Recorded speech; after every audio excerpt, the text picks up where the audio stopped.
السلام علیکم ورحمۃ اللہ وبرکاتہ، نحمده ونصلی علی رسولہ الکریم، اما بعد فاعوذ باللہ من الشیطان الرجیم، بسم اللہ الرحمن الرحیم، رب اشرح لی صدری ویسر لی امری واحلل عقدۃ من لسانی یفقہوا قولی۔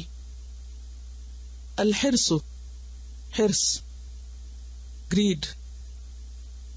عربی میں حرس یحرس اگر باب نصرہ سے ہو تو معنی ہوتا ہے چھیلنا، کپڑے کو کوٹنے اور دھونے میں پھاڑ دینا۔ اب شاید یہ بات آپ کی سمجھ میں مشکل سے آئے کہ کپڑا کوٹا کیسے جاتا ہے۔ تو جب لوگ ہاتھ سے کپڑا دھوتے تھے زیادہ تر، تو پھر وہ ہاتھ سے صاف کرنا مشکل ہوتا ہے، تو پھر وہ ایک ڈنڈا ہوتا ہے تو اس سے اس کو مار مار کے کوٹ کوٹ کے اس کو صاف کرتے ہیں۔ اور بعض اوقات وہ اتنے زور کا مار دیتے ہیں کہ اس چوٹ سے کپڑا پھٹ بھی جاتا ہے۔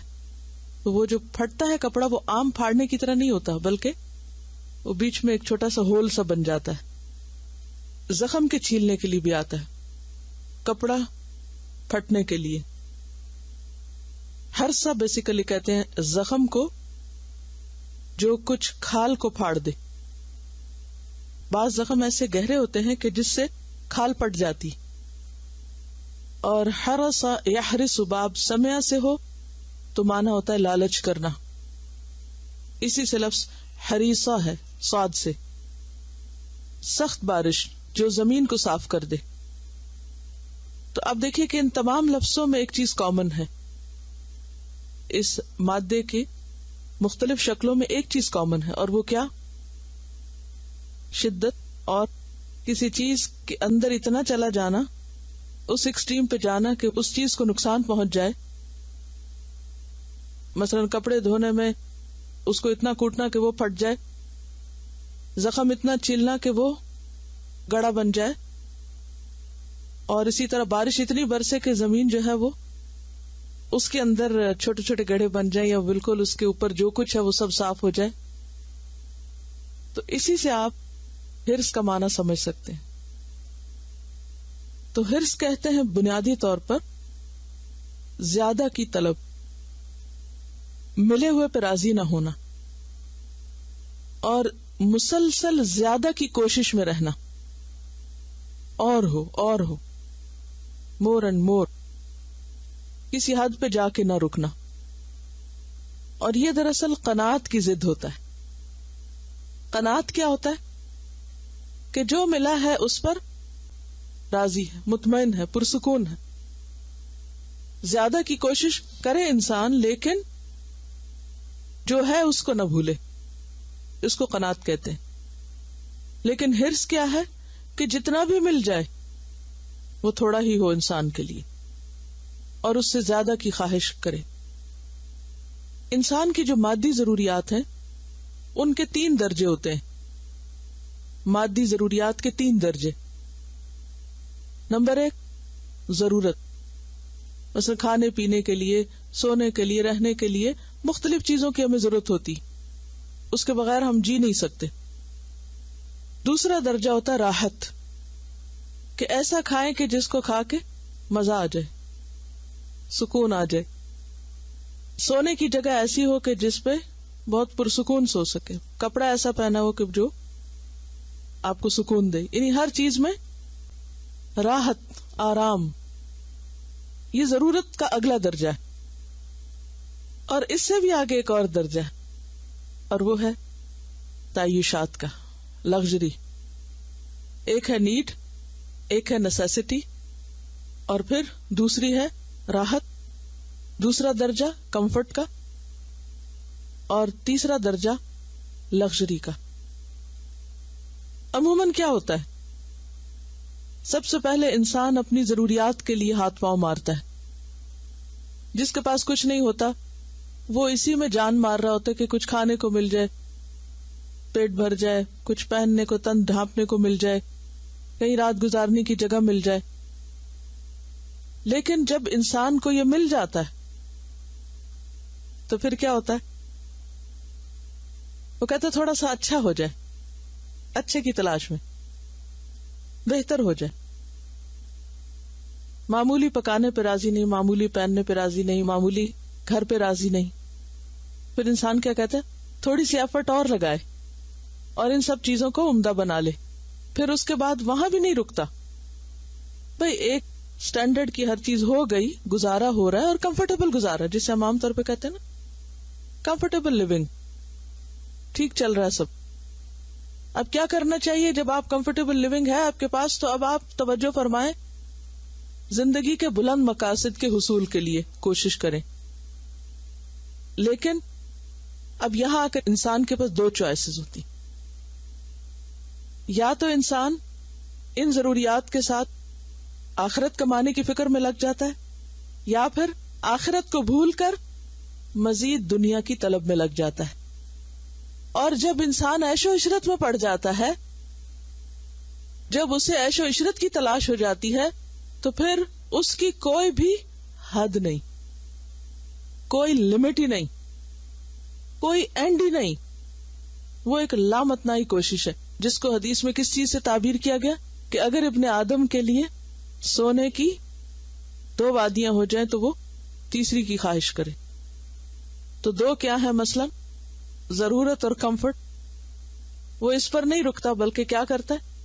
ایک اور چاہتا ہے، اور اس کی تو کوئی حد نہیں. پھر تو انسان مر کے ہی دم لیتا ہے، اس کا پیٹ مٹی سے ہی بھرتا ہے، یعنی مر کے ہی چین لیتا ہے. اس کی لالچ ختم ہو کے ہی نہیں دیتی جب تک کہ وہ مر نہیں جاتا. الہاکم التکاثر حتی زرتم المقابر. قبر میں جا کر ہی اس کو چین آ سکتا ہے، ورنہ دنیا کمانے کی جو ہرس ہے، ہوس ہے، اس کی کوئی انتہا نہیں، اس کا کوئی اینڈ نہیں. اور پھر بسا اوقات انسان ان تعیشات کے ساتھ اور بھی پھیلنے لگتا ہے. پھر اس کے اندر اور بھی چیزوں کی، صرف مال کی نہیں، اور چیزوں کی ہوس آتی ہے. جب وہ دیکھتا ہے نا کہ اس کے پاس مال بہت ہو گیا، تو مال کمانے یا مزید مال کمانے کے ساتھ ساتھ وہ کیا کرتا ہے؟ اقتدار چاہتا ہے، اور اس کی بھی کوئی لمٹ نہیں. درجہ بدرجہ آگے جانا چاہتا ہے، کسی حد پہ نہیں رکتا. پھر جاہ، شرف، پھر اسی طرح زندگی کے ہر معاملے میں وہ دوسروں پر فوقیت چاہتا ہے. کیوں؟ اس لیے کہ اس کی نظر سے آخرت اوجھل ہے. وہ بڑی جنت، وہ جنت اعلیٰ اس کی نظروں سے اوجھل ہے. وہ اس کی منزل نہیں، وہ اس کا مقصد نہیں. اس کا مقصد کیا ہے؟ بس دنیا، اور دنیا ہی کی بلندی. اور دنیا کی بلندی پھر کہاں تک ہے؟ اس کے آگے تو موت ہے. تو ہرس اور ہوس اسلام میں انتہائی ناپسندیدہ اخلاق ہیں. وہ انسان ناپسندیدہ کردار کے مالک ہیں جن کے اندر دنیا کی ہرس پیدا ہو جائے اور جو کہیں ٹھنڈی ہو کر نہ رہے. یہی وہ مقام ہوتا ہے کہ جب انسان دین کے لیے، عبادت کے لیے، اللہ کے بندوں کی خدمت کے لیے، دوسروں کی ضروریات پوری کرنے کے لیے نہ وقت نکال پاتا ہے، اور نہ اس کے پاس موقع ہوتا ہے، اور نہ ہی وہ کوئی قربانی کر سکتا ہے. وہ قربانی نہیں کر سکتا. اسی لیے نبی صلی اللہ علیہ وسلم فرمایا تھا نا کہ ایک وقت آئے گا میری امت پر جب اس پر لوگ اس طرح ٹوٹ پڑیں گے جیسے بھوکے کسی دسترخوان پہ ٹوٹ پڑتے ہیں. لوگوں نے پوچھا کیا اس وقت تم تعداد میں کم ہوں گے؟ آپ نے فرمایا نہیں، تعداد میں بہت زیادہ ہوگے. لوگوں نے پوچھا پھر وجہ کیا ہوگی کہ اتنے زیادہ بھی ہم ہوں اور پھر ہم لوگوں کے لیے ترنے والا بن جائیں؟ فرمایا تم میں 2 چیزیں آ جائیں گی، ایک مال کی محبت اور دوسرے موت سے نفرت. تو جب انسان آخرت کو بھول کے صرف مال کمانے کے پیچھے دن رات ایک کر دیتا ہے، کیوں؟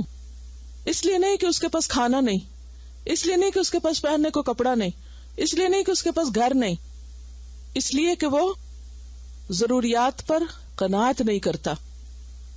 چلے کسی حد تک ضروریات سے آرام تک بھی مباح ہے، منع نہیں، لیکن جب ایک کمفرٹیبل لیونگ ہے انسان کے پاس تو پھر کیوں نہ اپنے باقی وقت کو کسی اعلی مقصد کے لیے استعمال کرے. اور جب انسان کی زندگی سے اعلی مقاصد نکل جاتے ہیں تو پھر وہ کس سطح پہ جیتا ہے؟ حیوانی سطح پہ جیتا ہے. وہ درہم و دینار کا بندہ ہو جاتا ہے، وہ دنیا کا بندہ ہو جاتا ہے، وہ کم پہ سودا کر لیتا ہے، وہ گھٹیا پہ راضی ہو جاتا ہے، وہ خود غرض بن جاتا ہے، وہ صرف اپنے لیے جیتا ہے، اسے کوئی پرواہ نہیں، کوئی جنت میں جائے جہنم میں جائے، کسی کی دنیا بگڑے کسی کی آخرت بگڑے، کوئی پریشان حال ہے، کوئی مصیبت زدہ ہے، کوئی کہاں جا رہا ہے کہاں نہیں جا رہا، اس سے کوئی غرض نہیں، وہ صرف اپنی دنیا کی عیش و عشرت کے لیے دن رات دوڑ رہا ہے، دنیا کے اقتدار کے لیے بھاگ رہا ہے، دنیا کے فائدوں کے لیے مارا مارا پھر رہا ہے۔ تو جب لوگوں کے اندر، عام انسانوں کے اندر بھی ایسے جذبات پائے جاتے، خود غرضی کی انتہا ہوتی ہے اور معاشرے کے اندر سے سکون ختم ہو جاتا، لیکن اگر امت مسلمہ ایسے اخلاق کی مالک ہو جائے تو پھر دنیا اور آخرت کا خسارہ ہوتا، کیونکہ وہ جن کے ذمے تھا لوگوں کو ان کی زندگی کا مقصد بتانا، وہ تو اپنی بھی بھول گئے، وہ جن کے ذمے تھا اوروں کی آخرت سنوارنا، وہ تو اپنی آخرت کی طرف سے بھی غافل ہو گئے۔ کیوں ہو گئے؟ کیونکہ انہیں مصروف کر رکھا ہے کس چیز نے؟ زیادہ سے زیادہ دنیا کمانے کی ہرس نے، ہوس نے، جس کی کوئی انتہا نہیں۔ اللہ نے ہمیں زندگی دی ہے ہمیشہ یہاں رہنے کے لیے نہیں، آخرت بنانے کے لیے، یہ امتحان کی جگہ ہے، اور یہاں رہ کر ہمیں کہیں اور کے لیے کوشش کرنی ہے، یہ مطلوب اور مقصود نہیں، لیکن جو اسی پہ راضی ہو جائے اور اسی کو سب کچھ سمجھ لے اور اسی کے لیے اپنی ساری محنتیں، قوتیں، توانائیاں، عقل، ذہن، سوچ، ہر چیز اسی میں لگا دے، پھر اس کے لیے آخرت میں کیا حصہ ہوگا؟ جب آپ نے سب کچھ، اپنا سارا سرمایہ، انسان کو جو کچھ بھی طاقتیں ملی ہیں سارا اس کا سرمایہ ہے، یہ سارا سرمایہ اگر انسان دنیا میں جھونک دے تو آخرت کے لیے باقی کیا بچے گا؟ وہاں کیا نکلے گا؟ ہاتھ کیا آئے گا؟ تو اس لیے حرص کی مذمت کی گئی ہے۔ قال اللہ تعالی وَأَمَّا مَنْ بَخِلَ وَاسْتَغْنَى وَكَذَّبَ بِالْحُسْنَى فَسَنُيَسِّرُهُ لِلْعُسْرَى وَمَا يُغْنِي عَنْهُ مَالُهُ إِذَا تَرَدَّى، سورۃ اللیل۔ اللہ تعالیٰ کا ارشاد ہے، اور جس نے بخل کیا اور اپنے خدا سے بے نیازی برتی اور بھلائی کو جھٹلایا، اس کو ہم سخت راستے کے لیے سہولت دیں گے، اور اس کا مال آخر اس کے کس کام آئے گا جبکہ وہ ہلاک ہو جائے۔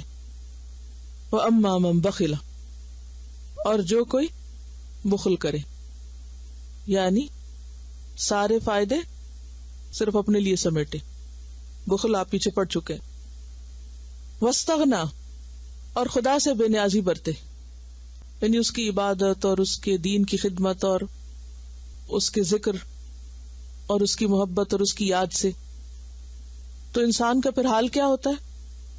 اس کا دل بند ہو جاتا ہے۔ وَكَذَّبَ بِالْحُسْنَى، نتیجہ کیا نکلتا ہے کہ وہ نیکی اور اچھائی کو جھٹلانے لگتا ہے، اس کا مذاق اڑانے لگتا ہے، وہ اس کو اپنی ضرورت نہیں سمجھتا، اور وہ اپنی خود ساختہ دلیلوں کے ذریعے قرآن اور سنت اور نیکی کے سب کاموں کو رد کرنے کی بے شمار تعویلیں کر لیتا ہے۔ مثلا نماز کے لیے کہا جائے تو کہتے ہیں دیکھیں بہت نماز پڑھنے والے، اور اس قسم کی باتیں کر کے وہ اللہ کے آگے جھکنے سے انکار کر دیتا ہے۔ اللہ کے راستے میں خرچ کرنے کے لیے کہا جائے تو کئی ایک بہانے بنا لیتا ہے۔ اللہ کے گھر کی زیارت اس لیے نہیں کرتا کہ اسے اور بہت سے کام ہے، اس سے بھی کئی اعلیٰ افضل کام ہے جو ہم کر رہے ہیں، سارا مال وہی کیوں خرچ کر دے جاتا۔ زکوٰۃ کو اپنے اوپر تاوان سمجھتا ہے، وہ کہتا ہے کہ میں ٹیکس نہیں دے رہا، مزید کیا دینے کی ضرورت؟ تو 100 بہانے، ایک نہیں، یہ تو چند ایک چھوٹی چھوٹی مثالیں، یعنی ہر نیکی کے کام کو ریجیکٹ کرنے کے لیے، اس سے بھاگنے کے لیے اس کے پاس بہت سے بہانے۔ وجہ کیا ان بہانوں کی؟ کیونکہ اسے اللہ کی ضرورت نہیں۔ کیوں نہیں؟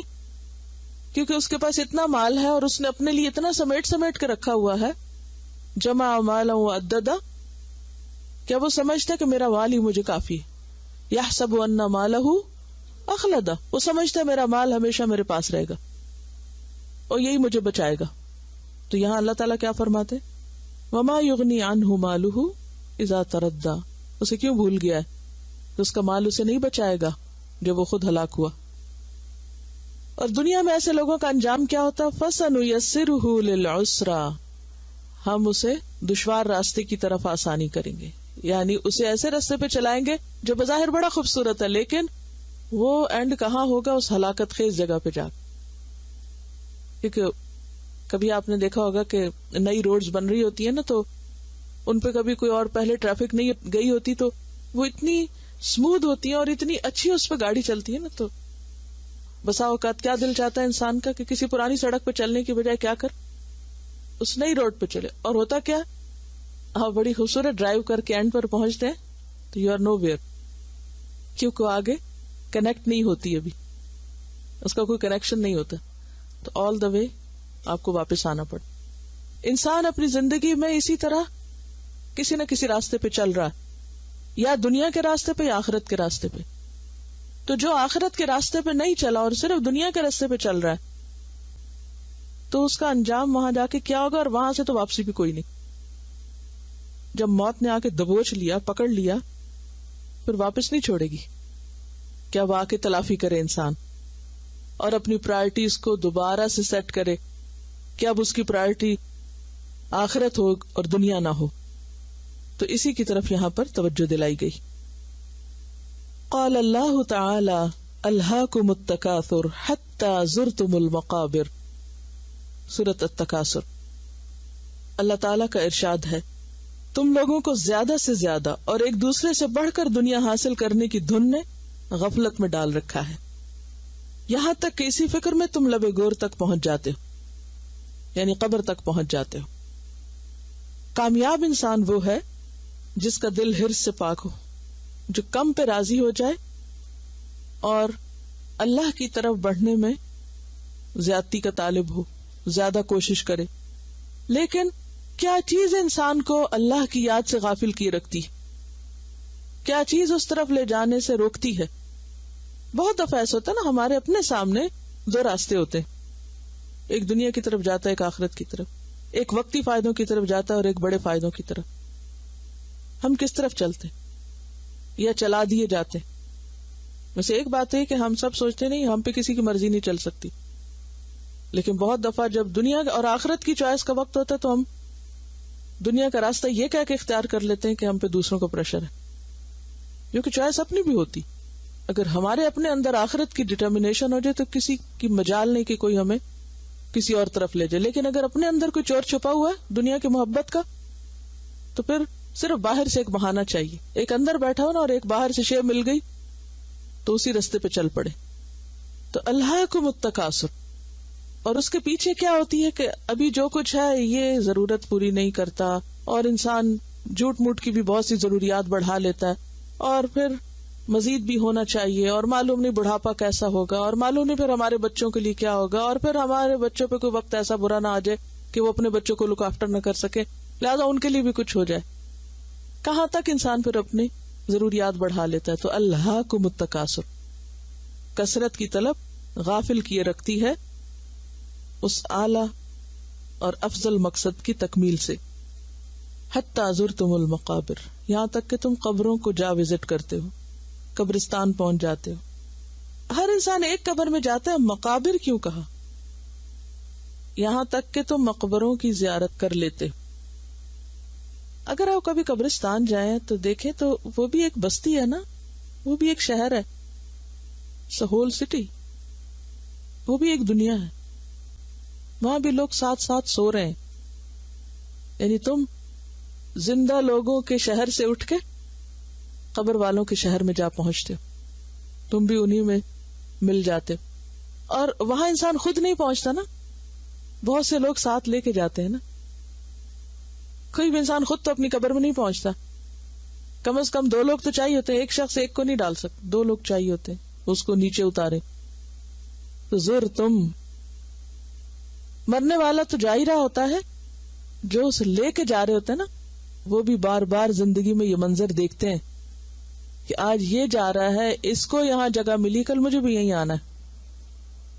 لیکن کتنی بار قبرستان دیکھ کے ہمیں یہ خیال آیا ہو کہ ہمارا بھی گھر یہی ہے۔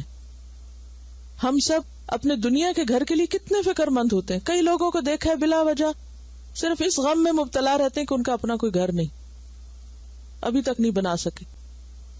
اور یہی فکر ان کو غمگین کیے رکھتی. کیا کبھی ایسا غم ہمیں اپنی قبر کی زندگی کے بارے میں بھی ہوا, اس گھر کے بارے میں بھی ہوا کہ وہ کیسی ہوگی, وہ کتنی کشادہ ہوگی, وہ کتنی آرام دہ ہوگی, وہ کتنی خوبصورت ہوگی؟ انصاف کے ساتھ ہم اپنے آپ سے سوال کریں کہ جتنا فکر ہمیں اپنے دنیا کے گھر کے بارے میں ہے, کیا اس سے چوتھا حصہ فکر بھی کبھی ہمیں اپنی قبر کی زمین اور قبر کے گھر کے بارے میں ہوا کہ اس کا اندر کا منظر کیا ہوگا جب مجھے سب چھوڑ جائیں گے اور تنہا میں وہاں رہ جاؤں گا؟ کوئی غم کبھی ستایا ہمیں؟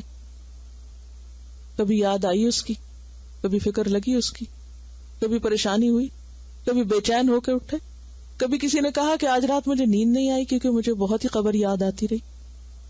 زندگی میں کتنی راتیں ایسی گزری ہماری, کتنی بار سوچیں آتی ہوں گی کہ گھر نہیں ہمارے پاس, یا ہے بھی تو کمفرٹیبل نہیں. بعض لوگوں کے پاس اچھا بھلا گھر ہوتا ہے اور وہ اس میں بالکل پریشان رہتے. سب کچھ ہوتا ہے, دنیا کی ہر نعمت ہوتی, لیکن وہ ان کے معیار کا نہیں ہوتا. ہر وقت ان کو وہاں کوئی نہ کوئی خامی نظر آتی. ابھی دبئی میں ایک پام سٹی بنا ہے, شاید آپ نے دیکھا ہوگا اس کی تصویر. ملینز آف ڈالرز کا ایک ایک اپارٹمنٹ ہے, اور جو لوگ وہاں گھر لے رہے ہیں ایسا نہیں ان کے پاس پہلے گھر کوئی نہیں ہے, سب کے پاس ہے, وہی لے سک رہے ہیں, ظاہر ہے وہی لے سک رہے ہیں. لیکن اب زمین پر دل نہیں لگ رہا تو سمندر میں جا کے گھر بسایا جا رہا ہے.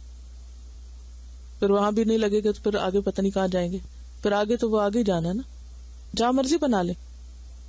تو حتی زرتم المقابر, پہنچنا تو وہاں ہے, گھر تو وہ ہے. جتنے دن وہاں رہنا ہے اتنے دن یہاں نہیں رہنا.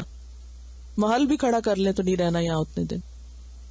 لیکن سچی فکر اور سچا غم ہم میں سے کس کو ہے اس گھر کا کہ اس کے لیے ہم سنجیدگی کے ساتھ کوشش کرنے والے ہوں. گھر میں داخل ہوں گے سیلف پٹی کا شکار, ہے پردے ایسے ہو گئے ہیں, یہ تو فرنیچر کا رنگ اب ایسا ہو گیا, کارپیٹ تو گھسی گیا ہے, فلاں چیز. کیسے کیسے غم, کیسے حقیر غم. اس قبر میں کیا بچھایا جائے گا ہمارے لیے, کون سا میٹرس ساتھ لے کے جائیں گے؟ کچھ لوگ اسی غم میں رہتے, ان کا میٹرس ٹھیک نہیں, ان کی یہی شکایت ہی نہیں ختم ہوتی. وہاں کیا ہوگا؟ وہاں کا سوچیں تو یہ دنیا کے سارے مسئلے ختم ہو جائیں.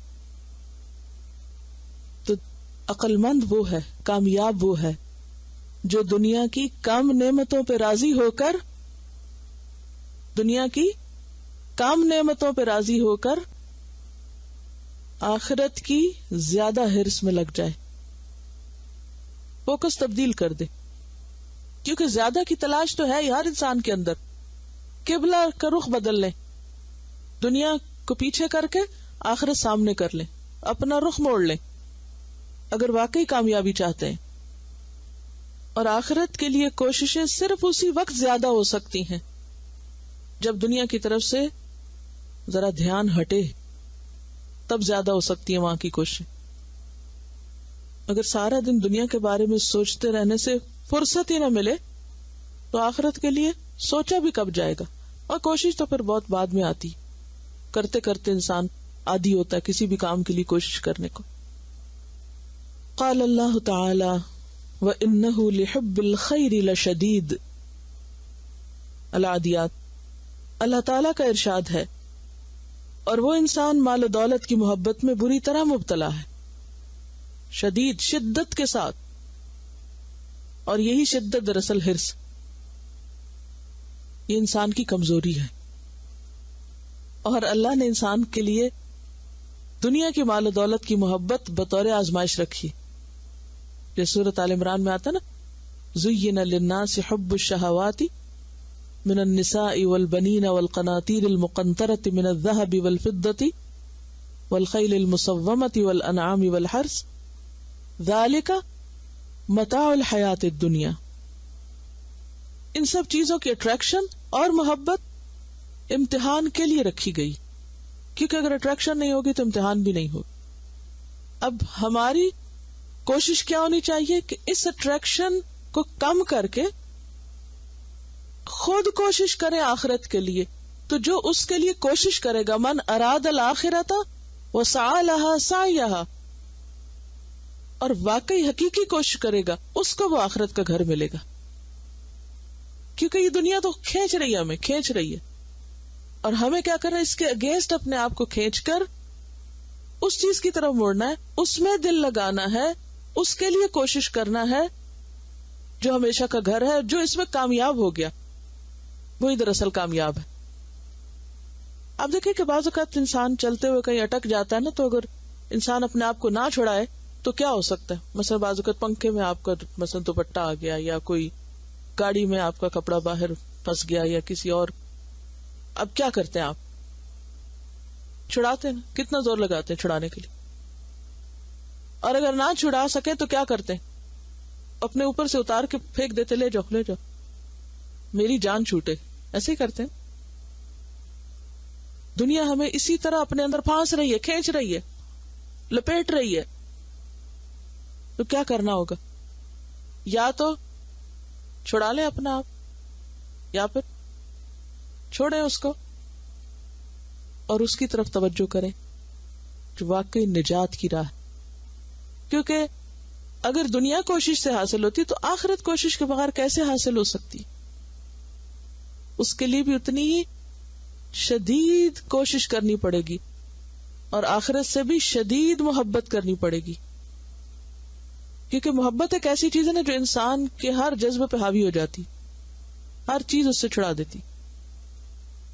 تو جب تک انسان آخرت کی محبت میں اسی طرح شدید نہ ہو جائے جس طرح وہ دنیا کی محبت میں شدید ہے، تو وہاں کے لیے ویسی کوششیں کر نہیں سکتا. آپ نے دیکھو گا کہ جس چیز کی آپ کے دل میں محبت ہوتی ہے اس کو پانے کے لیے آپ آخری درجے کی کوشش کرتے ہیں، ہر ممکن کوشش کرتے ہیں.